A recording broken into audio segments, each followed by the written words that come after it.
The fact that Drake rides around in this lost register proves he's... Drake is basically the only cultural asset that comes from Toronto. Even poutine is from Montreal. And as soon as it came to Toronto, we turned it into like shawarma. Today we find out exactly what kind of baby daddy Drake is by analyzing his cars. And ladies and gentlemen, we bring you the entire list of Drake's whips exclusively put together by the team here at the WANGAN Loop.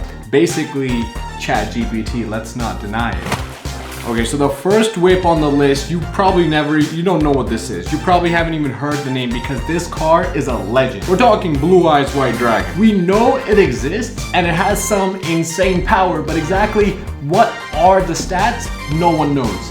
I'm talking about the Devil 16. Do this with my eyes closed. It's too easy. A local Toronto car dealer actually sourced this 5,000 horsepower car rumored to be the most powerful car in the world from the Emirates and shipped it here to Toronto. And in this video, we also get to see some of Drake's other cars. We can see the LaFerrari, part of the Holy Trinity, can't go wrong. We see the Ford GT. I'm getting hard right now. We need to take a break, please. The Devil 16, despite its claims of 5,000 horsepower, speeds over 300 miles per hour, and a 0 to 60 in literally 1.8 seconds, keyword claims, because these figures have never ever been tested as factual. But regardless, the Devil has stuck with these claims since launching the car back in 2013. But what does this say about OVO's very own? It's like buying a Hublot. You're paying a premium price for a product whose replicas go through more quality control and testing. In other words, let's bring up the respect meter, people. Let's bring it out. After the Devil 16, my respect for Drake is F. Okay, he goes straight there. I don't like any of you. You paid $1.7 million for a car that is all talk. It has looks, but so does the i8, and I would rather crawl. All right, can we bring out the next car? So Drake is F tier right now. Let's bring out the next car. What we got?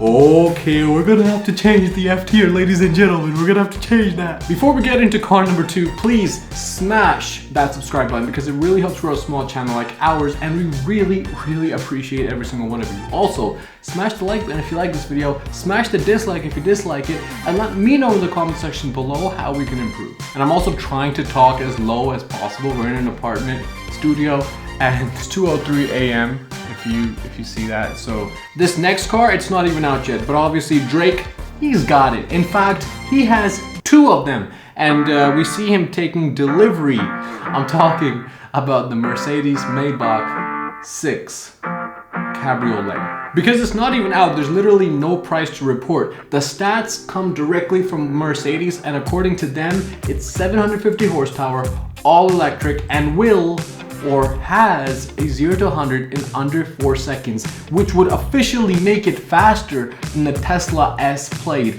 And think about it, this thing is gigantic. It's a land yacht. I do have to pull off some respect points since it is all electric, but something that's really interesting is it charges to a range of 100 miles in 5 minutes. That's mad. Essentially, what we're looking at here is a 6.5 meter land yacht with all the latest luxuries. You got AI, you got voice commands and tech in the interior, lifted by 24-inch center locking wheels, and since it's designed by Maybach, it's the epitome of luxury. Now, we don't have a release date, we don't have a price, or more like any content of it being driven aside from the limited things that we have from Drake's music videos. So can we pull out the respect meter, please? Okay, so Drake bought an unreleased all-electric concept car, F tier. But wait, it's a Maybach, a B tier immediately, pending more information. B tier, pending more information, okay? It's a Maybach. You can't hate on a Maybach, okay? And for those of you guys who think that I'm a hater of electric cars, there was a recent concept from Hyundai, the Envision 74. Let me see if I can pull it up. When I saw that, I was like, take my money. Hyundai, if you're watching this, I don't even have the money, but I'm ready to work for you for free. My first 3 newborn children will subjugate themselves to your Korean enterprise because that car is going to be insane if you actually execute on the concept. So please, make it exactly like this. 안녕하세요. Itadakimasu. Sorry about that, we got off topic a little bit with the child labor. But next, Drake is also seen carrying a 1 out of 12, obviously limited, $2.2 million Bugatti Veyron Sang Noir edition. Essentially, the Sang Noir Bugatti is like taking a regular Bugatti, but painting the exterior all black and retaining some exposed carbon fiber for the hood, adding chrome side view mirrors, and finding a bright orange horse to chop up for the interior leather. In other words, to simplify it for the children, it's like checking the AMG night package box when you go to customize a Merc. Stop, that's really all it is, okay? Calm your tits. Bugatti making this limited edition also added almost another $1 million onto the list price. So for owning this car, Drake moves into A tier. There's something about like paying 100% of the car price for a paint job really turns me on. Okay, alright. This is a G650 Landaulet, and it's basically a G-Wagon that was apparently only made 99 times, but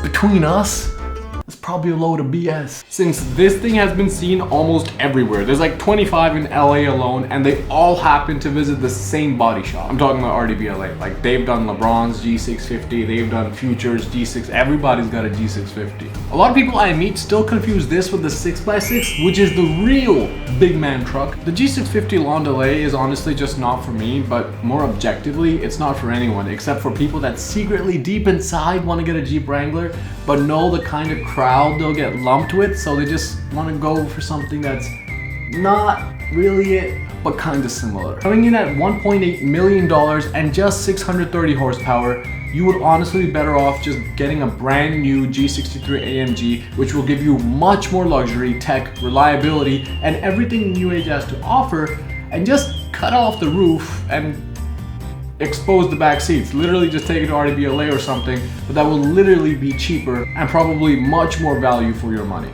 Like, you're getting car advice here now too, how about that? Once again, this is the truck that Hublot people would buy, pay way too much for something whose replica is actually better quality. So averaging out everything so far, Draco moves down to D tier, ladies and gentlemen. By the way, if you think I hate Drake, that's a lie. Okay, I be jamming to AI Drake all the time, stop it. So far, Drake's garage though is one of the fruitiest I've ever seen, but let's bring some order to the disaster.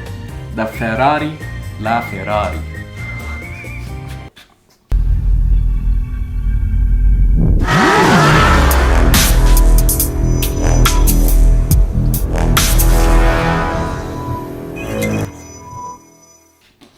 Man, I love this thing. You can't hate this. This one is like famous. Every snitch in Toronto knows Drake's LaFerrari, and the car itself is perfection. There is nothing bad I can say here about this. 950 horsepower, $3 million market value. Even Prius owners move aside for this royalty. Get Drake into S tier, get the boy up there, get him up. Move the boy. Following up with that, he also has a Ford GT, which is my favorite car in the world. Those flying buttresses, oh my god. Blake, I'm gonna need another bathroom break. The Rolls-Royce Mansory Bugatti edition, that's right. We're getting into the epitome of luxury. Obviously, this is not a stock Phantom.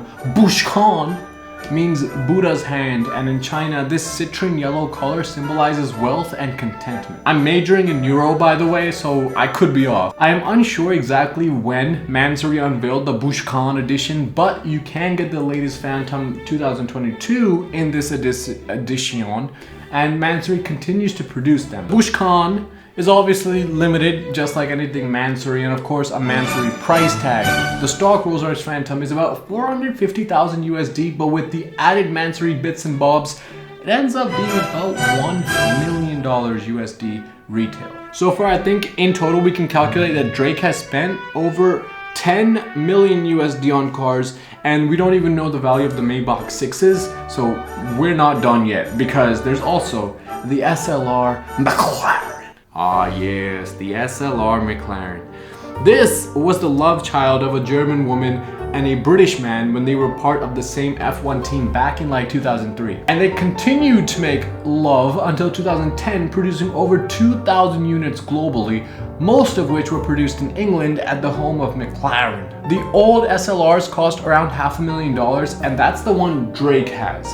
But the newer models, we're talking 2010, We're talking $2.8 million, super rare and gorgeous inside and out, sealing the epitome of what is a timeless lineage of cars, the SLR. They came out so damn beautifully. That was beautiful. To justify the $3 million price tag, because it does justify that, we're talking about a 5.4 liter V8 that puts out about 614 horsepower and 575 pound-feet of torque with a top speed of 207 miles per hour and 0 to 60 in about 3.4 seconds. A proper supercar stat sheet, and honestly, put the boy in S tier. Owning the SLR means you're successful in life. It's like having a Rolex. You have fantastic taste, and your wife is probably a complete hottie with the sophistication of like the hot teacher in Matilda. She's the only girl I had a crush on in school. Lamborghini LP704, one of the older Aventador Roadsters. We're talking about 400,000 USD, 700 horsepower, and a V12 that sounded fantastic. Ladies and gentlemen, this is before all of these new regulations. The older Aventadors would be coming back to the shop with a lot of problems, super unreliable. The LP704 would be produced from 2013 to 2016, evolving from the base Roadster to the Super Veloce or SV, and would eventually be replaced in 2016 with the Aventador S. But I'm honestly, like, if you already have the LaFerrari, the Aventador means absolutely nothing. So it will not change the boy's respect levels. Keep him an S. Keep the boy. Mercedes Maybach S6000 Pullman guards. Okay, this one is controversial, perhaps. What do you do when you like the same Burger King menu as Kim Jong-un? Do you feel guilty when you order, or perhaps empowered? The S600 Pullman guards is famous for a lot of different reasons, some good and some evil, but all the reasons have a single common ground: royalty. Not just any royalty, we're talking about the ones that are getting shot, okay? The kind that Pasta Senpai need. Americans want to bomb me. The glass is bulletproof. The car is bulletproof. But more than that, it's also resistant to bombs, explosions, and can literally drive over fires with built-in hydrants and a fireproof undercarriage. Last I checked, Sweetums was looking for security because his dance moves were so smooth he didn't want people to fall in love with him on the dance floor. That's an AI joke for you all, because literally just get used to it. I remember in elementary school, kids would laugh at my food. I don't know what you call it in prata. What do you call that in English? It's not naan bread. I know what naan bread is. It's not naan bread. But I'd sit there in like lunch wondering why everyone was laughing. They were just laughing. Anyway, with that story, this has been the WANGAN Loop, and I'm gonna see you in the next one. Take it easy. Peace.